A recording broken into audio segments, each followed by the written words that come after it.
Inflação em torno de 50% ao ano. Juros básicos em 60%. Desemprego em quase 10%. Este é o quadro atual da economia da Argentina. Em 2015, o candidato neoliberal Maurício Macri venceu as eleições prometendo recuperar a economia do país. Hoje, eles estão muito piores do que antes. O que aconteceu com nossos vizinhos? E o Brasil corre o risco de virar uma Argentina? Quem responde a essas e outras perguntas é o doutor em economia pela UNB, Flávio Basílio. Flávio, muito obrigada pela sua presença aqui no Agenda Econômica. É um prazer. Então vamos começar pelo fim, que seria: o Brasil corre o risco de virar uma Argentina? E aí depois a gente vai apresentar esses dados da Argentina, como é que a Argentina chegou aonde chegou. Né? A gente está aí no processo pós-eleitoral. Como é que você acha que fica a nossa situação econômica, que foi tão pouco tocada durante toda a campanha eleitoral? Bom, falar que o Brasil vai virar uma Argentina são distâncias muito grandes para a gente colocar nesses termos. Até lembrando que a Argentina, no final da Segunda Guerra Mundial, era a terceira maior economia do mundo. E hoje ela realmente passou por um processo de grande deterioração da sua atividade econômica. O Brasil, de fato, possui alguns riscos, mas ele possui também condições estruturais muito mais robustas para superar a crise e voltar a crescer. Então, eu diria que existem riscos. Nós temos que olhar, sim, o que aconteceu na Argentina e o que acontece na Argentina para que a gente não cometa erros semelhantes, mas também podemos aprender várias lições. De toda sorte, nossa economia é uma economia muito mais complexa, com uma indústria muito mais intensiva em capital, com uma base tecnológica muito maior. Então, as distâncias das duas economias são consideráveis. Se for feito tudo certinho, a gente segue num caminho de recuperação econômica, que era a esperança quando o Macri assumiu. De fato, o presidente Macri assumiu com uma proposta de implementar várias reformas inclusive pró-mercado, reforma tributária, reforma previdenciária. Algumas dessas reformas ele já colocou em prática, que é a questão, por exemplo, da reforma previdenciária, que tem características muito distintas da proposta brasileira, porque lá na Argentina o processo não é tanto de idade como é a discussão aqui no Brasil, mas é um processo de como se dá o reajuste dessas aposentadorias. Então, ao contrário do que acontece no Brasil, a inflação lá, ela joga a favor das contas públicas, particularmente da Previdência, porque a reforma como foi implementada na medida que você tem um processo inflacionário e as aposentadorias crescem menos do que a inflação, em termos reais, isso reduz o peso do Estado. Então, vamos entender agora o processo argentino, claro, um pouquinho do começo, a partir de números, né, que você nos apresentou com uma certa antecedência. A gente vai mostrar aqui para o telespectador a questão do PIB, do Produto Interno Bruto da Argentina. Né? Em 2005, a Argentina tinha um PIB de 13%, um crescimento de 13% ao ano. 2009, eu peguei esses dados aqui como marcos de picos no PIB da Argentina e também como marcos temporais políticos lá. 2005, 13%, 2009, uma queda de mais de 11%, em 2012 essa queda já foi menor, mas também foi uma queda, quase 5%, 2014, 2%, 2017, um certo suspiro, né, um fôlegozinho com um crescimento de 3%, e essa previsão do Fundo Monetário Internacional para fechamento de 2008 de queda de 4%. Esses dados são do Instituto Nacional de Estatística argentino, que é o equivalente ao nosso IBGE, né? Então, como é que explica um pouquinho para a gente esse percurso aqui da economia argentina, principalmente essa queda muito grande entre 2005 e 2009.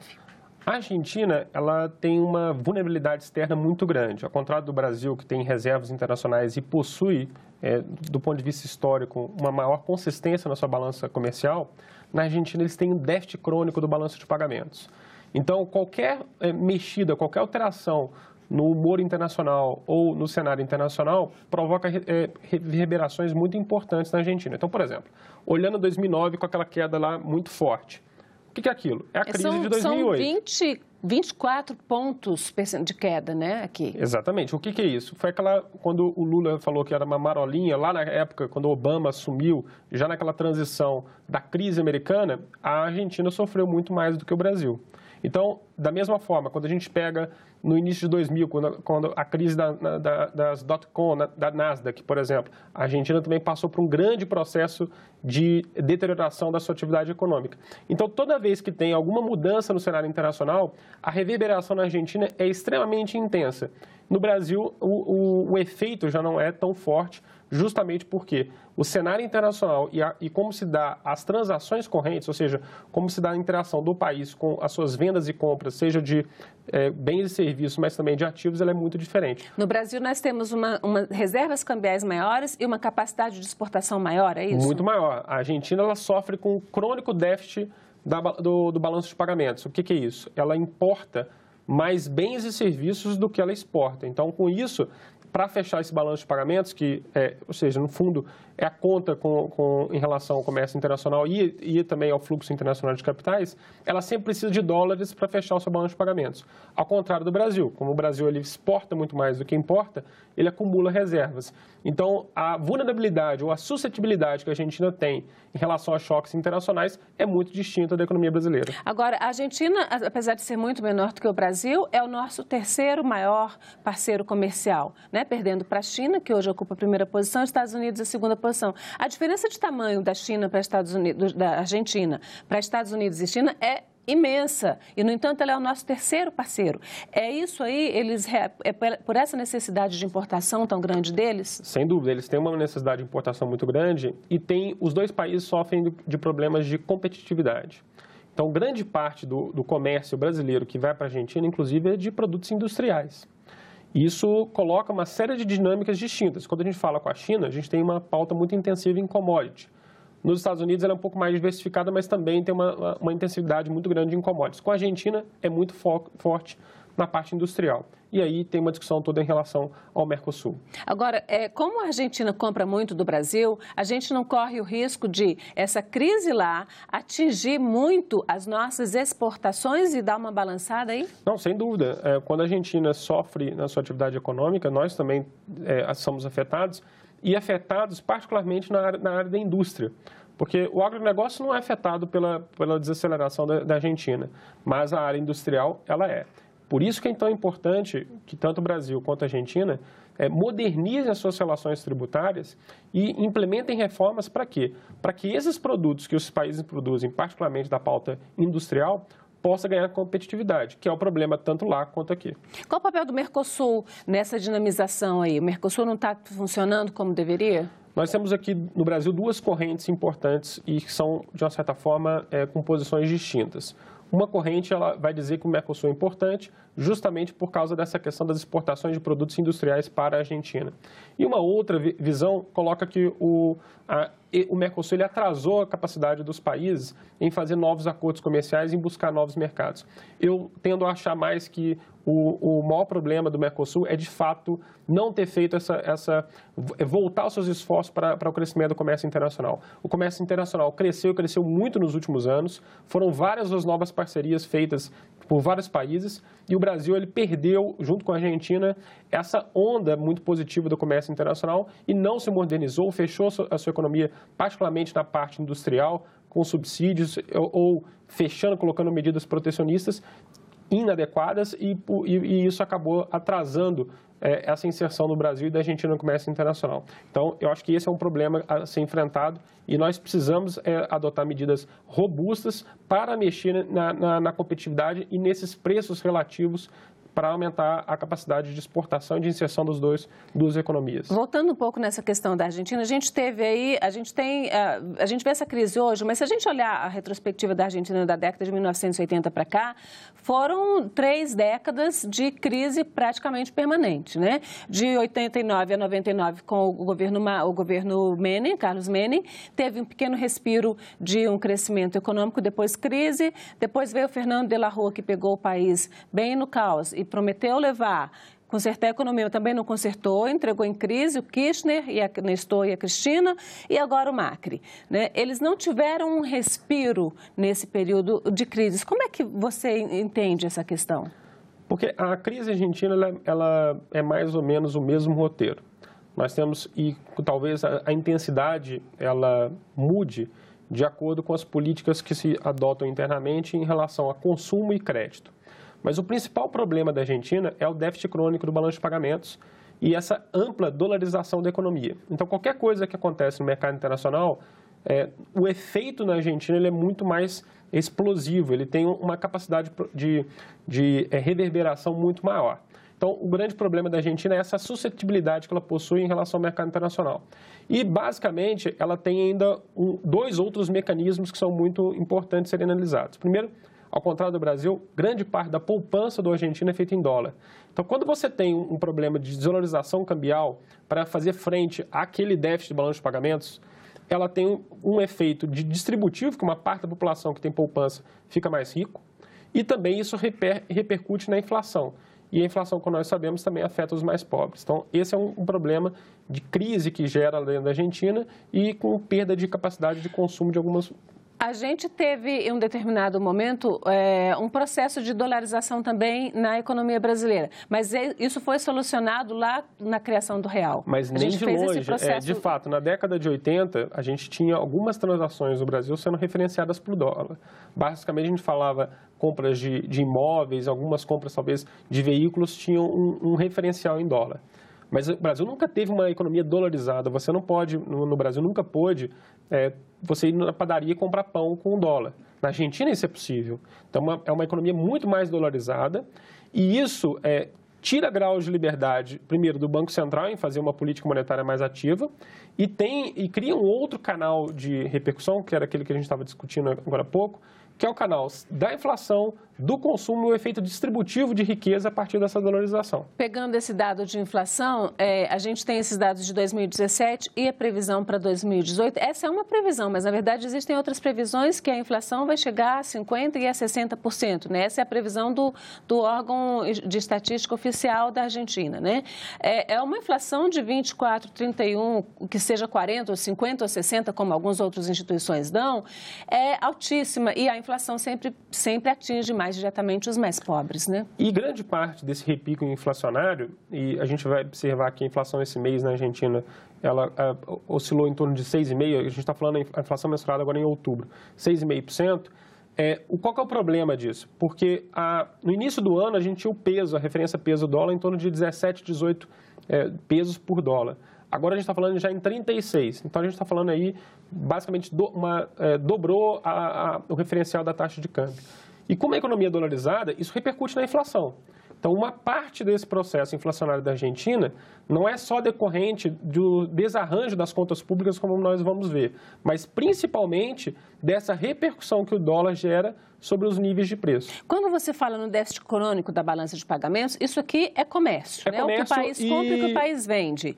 Não só comércio, mas também entra a parte de serviço de dívida, e entra essa parte de fluxos financeiros, mas é comércio, bens e serviços, mais fluxos financeiros. Serviço de dívida, fluxos financeiros, e aí entra aquela história da paralisação do pagamento da dívida, ou calote, ou suspensão, de acordo com cada um, nomes que cada um dão, na época do governo da Cristina Kirchner, né, e que você tem hoje, volta-se a ter um temor de que a Argentina novamente suspenda os seus pagamentos. O Macri foi ao FMI, conseguiu bastante dinheiro, o que pediu, basicamente, mas com uma distribuição ao longo dos próximos anos. Você vê um risco disso? Como é que a gente não pode se livrar dessa dependência? Só com reformas estruturais. Ela não tem outra forma, porque ela precisa corrigir um problema crônico do balanço de pagamentos, ela precisa melhorar a capacidade de arrecadação, precisa fazer uma reforma tributária também para melhorar a competitividade dos produtos argentinos, então tem que fazer reformas estruturais, não tem outra forma. Agora, o problema do Fundo Monetário Internacional, não tanto a ida em si, mas o efeito político que isso gerou.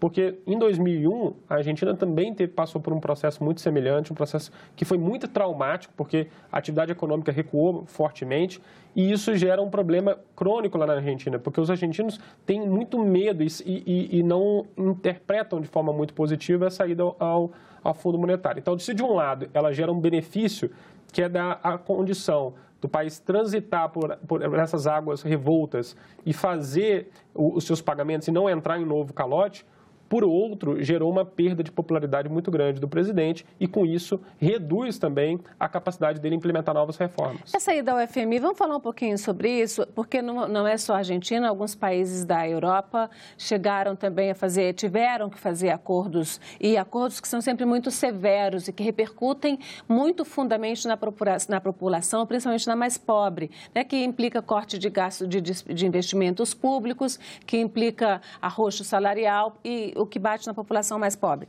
O que significa para você a saída ao FMI? Tem uma perda de soberania popular? O país nacional, o país deixa de fato comandar e decidir o que lhe é melhor, mais adequado? Não, de forma alguma. O FMI é um instrumento extremamente positivo, necessário. Qual é o problema? É que quando você vai ao FMI, é porque você não fez o dever de casa lá atrás. E aí, ao ir, você acaba impondo uma necessidade de implementar reformas que não foram feitas. Então, na verdade, o FMI ele impede com que a crise seja ainda mais profunda. Porque vamos pensar, se tivesse um calote ou uma capacidade de desarranjo completo das contas públicas, a população mais pobre ela sofre ainda mais. Então, é como um remédio. Ele é amargo, mas é melhor tomar um remédio amargo e você recuperar o paciente do que você não fazer o tratamento e as coisas piorarem de forma considerável. Então, esse é o problema. E a cartilha do FMI mudou também, ela está mais voltada para o lado social, né? Porque eu me lembro que na década de 1990 a gente tinha aqui as visitas semestrais da Ana Maria Ju, que coordenava a equipe do FMI, que era exatamente para verificar, porque a gente tinha os acordos com o FMI, né? Também tínhamos problemas graves, para verificar se a gente estava fazendo o dever de casa aí. O último acordo do Brasil com o FMI, apesar de a gente ter visto muita discussão durante o governo Fernando Henrique, mas a gente teve um episódio muito clássico, foi em 83 e 84. Agora, o que o FMI ele faz? Qual é a proposta do FMI? Primeiro, é olhar as contas públicas. Você tem, de fato, um equilíbrio nas contas públicas? Então, o receituário é sempre colocar a conta em ordem, a casa em ordem. É como se você estivesse na sua casa com o cheque especial, com as suas contas não estão fechando, e na hora que você tem que fazer o ajuste para fazer o seu pagamento, você vai ter que sentir no consumo, vai ter que deixar de ir num restaurante, vai ter que deixar de fazer algumas aquisições. É a mesma coisa do ponto de vista do país. Essa continuação de políticas inadequadas, ela não é sustentável e você tem que fazer reformas e corte de gastos para colocar a casa em ordem. O que se questiona um pouco nessa analogia com a casa, com a dona de casa, né, com a administração doméstica, é que o país, ele é no mundo inteiro, se a gente pegar os Estados Unidos, o Japão, a própria Argentina, a Índia, a África do Sul, que estão mais próximos de nós em termos de economia, o país, o governo é sempre um investidor, é sempre um impulsionador da economia, via obras públicas, via educação, via saúde, né? Mas isso aí, como é que fica? Vamos pegar o nosso caso. Isso sempre é importante. Se a gente for pegar o caso brasileiro, a gente tem investimento público é importante. No caso americano, os investimentos em tecnologias na área de defesa também são extremamente importantes para gerar tecnologias como, por exemplo, Netflix, Apple, Google. Você tem investimento público, é uma variável relevante. Só qual que é a diferença? A diferença é como você vai gastar esse recurso. Se é em consumo ou investimento. E o que nós vamos ver, seja no caso brasileiro ou no caso argentino, é um gasto em consumo muito forte e menos em investimento, menos em políticas de ciência e tecnologia. Então, esse é o mix da conta pública, como se gastar, que faz a diferença. Então, uma dica para o novo governo é investir mais em ciência e tecnologia? Sem dúvida. Se a gente for pensar que a gente precisa ter uma indústria dinâmica, precisa ter novos produtos, desenvolver novas tecnologias, não tem outra forma que não investir em ciência e tecnologia. Vamos pegar... Claro. Desculpa. Agora, ciência e tecnologia não é etéreo. Não é falar assim, então vou aumentar o orçamento de ciência e tecnologia que isso vai dar resultado. Ela tem que ser um investimento em pesquisa, investimento em tecnologia empírico, que soluciona problemas, que gere novos produtos. E não simplesmente uma pesquisa que não vai dar um resultado prático. Isso é importante. Vamos pegar novos dados que a gente tem aqui, inclusive agora alguns dados comparativos. O resultado primário, ou seja, as contas públicas, né? A gente hoje fala só quase em déficit primário, porque o déficit primário realmente tem dominado. Mas o resultado primário, aqui de novo, Argentina em 2005 e Brasil com superávit, né? Não era um superávit muito grande, mas era um superávit, né? Já em 2009 a Argentina começa a cair, o Brasil tem um superávit bem reduzido aí, 2012 igual a 2009, a Argentina um déficit maior, 2014 a gente zera, né? Quando a gente zera as nossas contas, e aí entra nesse processo de queda aí, 2017, tanto o Brasil quanto a Argentina e o nosso déficit, aí sim, primário, aumentando, né? Apesar daí da nova legislação, do teto de gastos, que tem uma perspectiva desse déficit ser zerado num prazo médio, mas ele está assim hoje. Como é que você vê essa relação dos dois países? De novo, são países que adotaram estratégias muito parecidas, seja durante o governo, os 13 anos do governo do Partido dos Trabalhadores, ou mesmo durante o período Kirchner, que apostaram muito no crescimento do consumo, apostaram muito numa expansão do crédito, mas esqueceram de olhar a variável mais fundamental, que é o crescimento da produtividade. Então, como a produtividade não cresceu, não acompanhou e não se foi feito políticas para aumentar a produtividade, o efeito disso foi, primeiro, um crescimento dos subsídios, e esses subsídios acabam afetando fortemente a conta pública, problemas previdenciários, no caso brasileiro, cada ano que passa a gente coloca mais 50 bilhões em termos reais na nossa conta de previdência, e isso reduz recursos para a saúde, para a educação, para a segurança pública, e nós também temos uma ausência de reformas durante esse período. Durante esse período não se olhou para a reforma tributária, não se olhou para a reforma previdenciária. E aí o resultado disso é o crescimento do déficit público. A diferença é que o Brasil adotou uma estratégia distinta da Argentina para corrigir isso. Os dois realmente falam necessidade da reforma da Previdência, a Argentina já o fez, mas a Argentina conta com um processo inflacionário que é muito ruim, mas ela conta com um processo inflacionário para reduzir esse impacto no déficit público, porque quando você gera inflação, o governo arrecada mais. Tem um equilíbrio aí, né, entre inflação e déficit público, que a inflação tem uma certa utilidade. Porque a inflação ela é extremamente benéfica para corrigir conta pública, mas é extremamente problemática para a população, porque, na verdade, você está transferindo dinheiro da população para a União.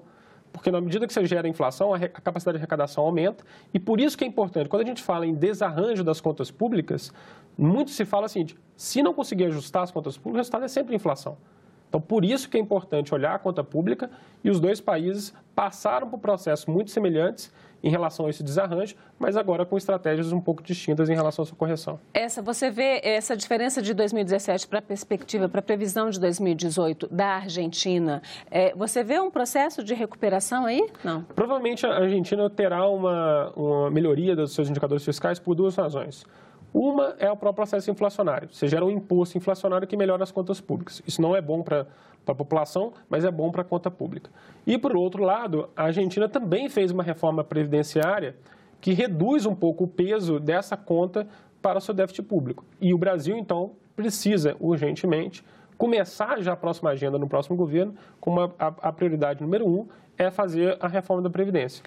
Vamos pegar um outro dado aí que a gente tem, que também dá para a gente comparar, né? Que é a dívida bruta, o percentual do PIB, que a gente pode fazer um paralelo aí entre os dois países, né?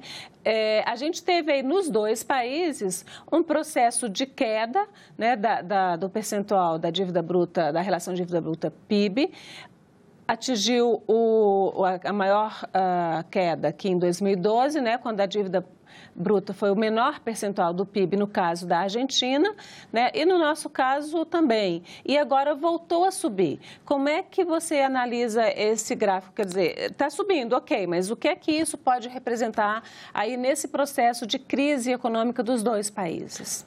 A dívida bruta, ela é o sintoma de todo o processo de desarranjo fiscal. Quando você não faz o seu ajuste, a sua dívida cresce. E o problema de quando ela crescer é que a taxa de juros ela começa a subir. Não é a taxa de juros básica da Selic, é a taxa dos empréstimos bancários, é a taxa dos títulos públicos de longo prazo, que é a taxa utilizada para financiar essa própria dívida. E aí o investimento fica mais caro, o consumo fica mais caro. Então, qual que é o problema? Os dois países eles não fizeram o dever de casa. Tiveram um período de desarranjo fiscal com políticas inadequadas, seja política de subsídio, seja política dando privilégios para algumas categorias, e isso gerou um grande dano nas contas públicas nos dois países. O resultado disso foi um crescimento, não apenas da dívida bruta, mas também do prêmio que se paga para o risco de financiamento dessa dívida. A situação agora é um pouco distinta. O Brasil ainda precisa fazer o seu dever de casa, ele vem fazendo. O próprio teto de gasto é uma medida que coloca já algumas etapas nesse dever de casa, mas ele precisa adotar a reforma da Previdência. A Argentina já fez e precisa continuar nessas reformas. A gente fez aí a reforma trabalhista e o teto de gasto que atingem diretamente o cidadão de mais baixa renda no Brasil. A gente tem a reforma da Previdência em tramitação no Congresso Nacional. E são todas reformas que atingem muito o cidadão. E a reforma que atinge o sistema, a parte da sociedade que que é mais beneficiada? Os bancos, a reforma tributária, a própria reforma fiscal? Você vê que isso aí é necessário, é importante ou isso pode ficar para um segundo plano? O grande problema é quando a gente analisa uma dicotomia que existe entre o micro e o macro, ou entre o indivíduo e o coletivo. Quando a gente fala em reforma trabalhista e você olha sobre o seu ponto de vista, o ponto de vista micro, você pode imaginar que você está perdendo algum direito, ou que você está tendo algum dos benefícios que você tinha estão desaparecendo. Quando você olha para o macro e você analisa o efeito dessas medidas sobre a competitividade, isso gera um maior dinamismo para as empresas, melhora a situação econômica e reduz principalmente o custo dessas transações e o custo do país. A gente só olhar o custo que significava aqui no Brasil a quantidade de ações trabalhistas impetradas na justiça. O resultado disso é que, no coletivo, a reforma trabalhista ela melhora todo o sistema, porque ela melhora a competitividade. Então, para a coletividade, ela é uma reforma que é muito positiva e ela gera o quê? Uma melhora de bem-estar social, porque você reduz a taxa de desemprego, principalmente você reduz o custo do trabalho e, com isso, você aumenta a competitividade. Quando você aumenta a competitividade das empresas, elas vendem mais, conseguem ter os seus produtos vendidos no mercado internacional, isso é bom para todo mundo, inclusive para o trabalhador.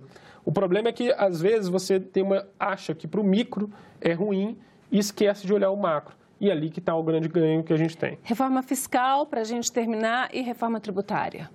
Bom, reforma tributária é essencial. A gente saiu recentemente os indicadores, por exemplo, de competitividade internacional dos países. O Brasil continua ocupando ali entre a 67ª e 70ª posição. E a gente vê os americanos voltando para a primeira posição, ganhando, por exemplo, de Singapura.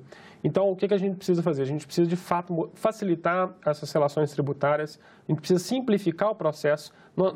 O custo, inclusive, de compliance ou de manter essas relações tributárias bem alinhadas por parte das empresas em relação ao resto do mundo aqui no Brasil é muito alto. Então, isso é importante para garantir competitividade. Então, é essencial fazer uma reforma tributária, principalmente quando a gente olha os outros países reduzindo carga tributária e simplificando esse processo. Agora, não adianta a gente falar em reduzir imposto se a gente não olhar ao outro lado da moeda, que é a despesa pública.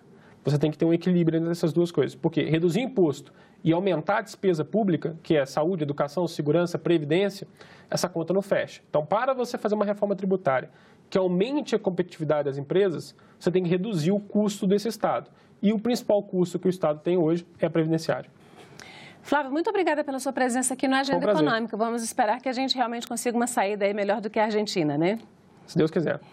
Bom, e agradeço também a você que nos acompanhou. Se quiser rever este programa ou indicar para alguém, acesse nossa página na internet, senado.leg.br/TV ou o canal da TV Senado no YouTube, youtube.com/TV Senado. Mande seus comentários e sugestões pelo telefone 0800 612211 ou pelo e-mail agendaeconomica@senado.leg.br. Até a próxima Agenda Econômica.